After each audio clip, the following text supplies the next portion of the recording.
Hi! Pwede ba ginawa? Good day everyone sa inyo. Good morning, good afternoon, good evening. Ano oras yung mapapanood to? 4:30 na ng umaga. Yan, papakita ko sa'yo. Para, 4:30 pala. So, ayan, ang aga ko na design para mag-intro. Okay lang kasi on target. Share ko lang. 6 or 6:30 dapat nasa school na kami kasi sobrang traffic sa Bukawi. So, anyway, ang title pala ng vlog ko. Vlog. Back to school. So, ngayon, actually, nag-back to school talaga kami nung nung 22 and 23, Tuesday and Wednesday. Kaso ngayon yung face-to-face. Hindi ko na naalala, hindi ko na-video yung 22 and 23. Maliligo muna ako and papakita ko ang aking school uniform sa inyo. So, see you later!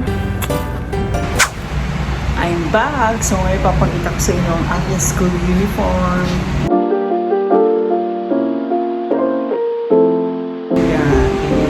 Uniform namin. May nakasulat na is SHS Tech 4. Babalikan ko na lang kayo ulit pag nasa school na ako. So, ayun guys. Nandito na ako sa school. So, dadala ko muna si Kuya Rizal. Kasi papareserve ako ng ulam ko for lunch. Ay, ka po si Brad. Ano po? Pa-reserve po, Kuya Rizal. Apo, walang rice. Opo. And papunta na ako sa classroom ko. Good morning po. Ay, kamag sa balag ko. Good morning. Punta na ako sa classroom. Ay, sa building A.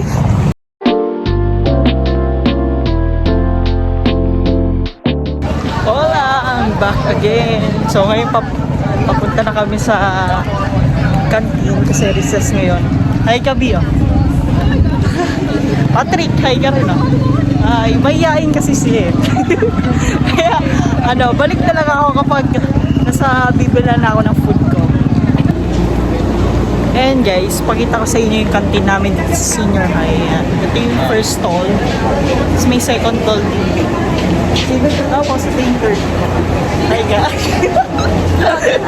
Vlogger, yan.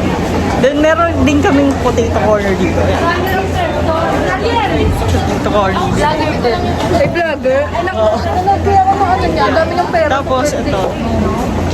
Yan. May takoyaki kami dito.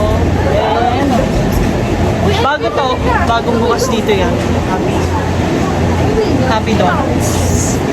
Hi guys. Ayan ano ka varsity yan dito guys. Bago to, bagong friend. Ayan guys, bibili na ako ng recess ko.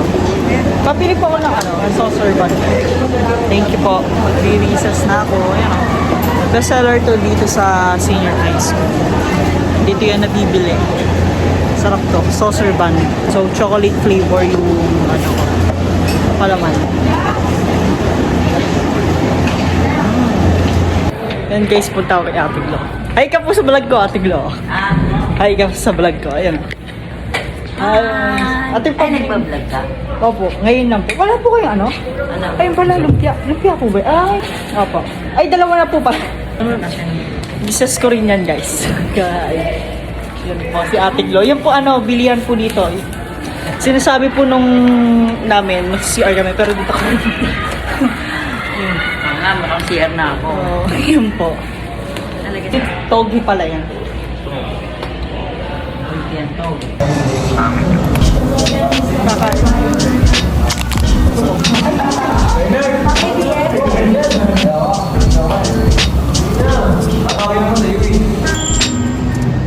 So, it's lunch time namin. Papunta na ako sa elementary na canteen. Papakita ko rin sa inyo yung elementary na canteen. Kasi doon yung tall ni Kuya Rizal. So, papakita ko sa inyo guys. Hinubad ko rin yung sobrang sakit ng paa ko yan. Naka-medyas na lang. Sakit ng paa ko, grabe. Nagpapaltos na sa sobrang sakit pa ng paa ko.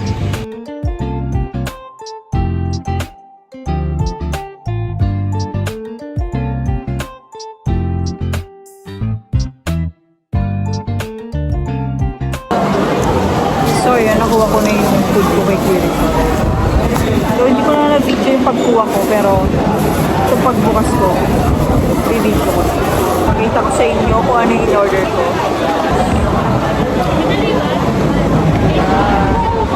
Chicken fillet. Great.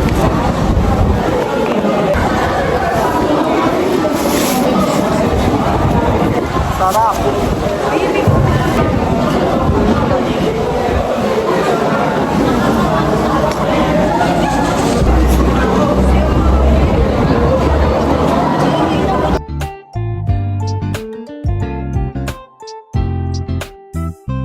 Kaya ikaw?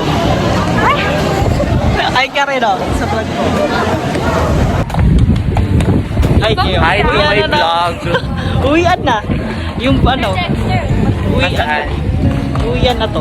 Hey guys! Hey guys, uwian na namin. Anong oras na? Saan way mo? Pabukawi? Oo, sayang. Pabukawi na? Ay, hindi gago! Paparilo ka Oo nang oo. Nasa school pa ako, nasabi ko, pauwi na ako kasi ay, nakapagchikahan kasi. Kaya hindi na rin masyado na video and ini-invite ko kayo kung gusto nyo mag-aaral kayo sa JLCF kaya hindi lang pag-aaral yung madadala yun sa buhay nyo. Kung nag-aaral talaga kayo dito, makikilala nyo si Lord. Tapos magpa 5 years na rin ako. And nakakalungkot lang, this is my last year. This year, now, first year college na. Diba? Ngayon, Manila na mag-aaral. Alam, talaga na problema ako na hindi talaga ako pala sabi. Pwede akong kwentuhan. Ako lang yung tipong, kapag yung ako naman yung meron, may bigat. Hindi ako pala, sabi. Pero dati naman, gano'n ako. Pero yung mas naging closer talaga ako sa Panginoon. Kasi pag talagang nasa puso mo si Lord and nasa buhay mo na talaga siya, maraming magbabago sa buhay. Minsan, if ever may problema isa na talaga masabi ko eh. Church tayo. Kasi si Lord yung sagot. Parang sabi niya sa sarili niya na, ay, may direction pa rin. Kailangan maging God-centered tayo. Maging self-centered tayo. Nang-focus tayo sa, ay, ito yung mangyari bukas, ito yung gagawin ko sa buhay ko. Ganun yung utak natin. Pero pag God-centered tayo, even na sobrang struggle nung araw na yun, mas pipiliin mong lumaban. Mas okay talaga sa buhay. Na God-centered tayo.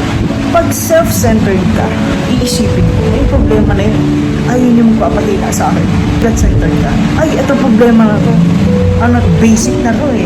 Kasi alam ko, pag after na itong problema na to, ay, okay na ako ulit. Thank you for watching. See you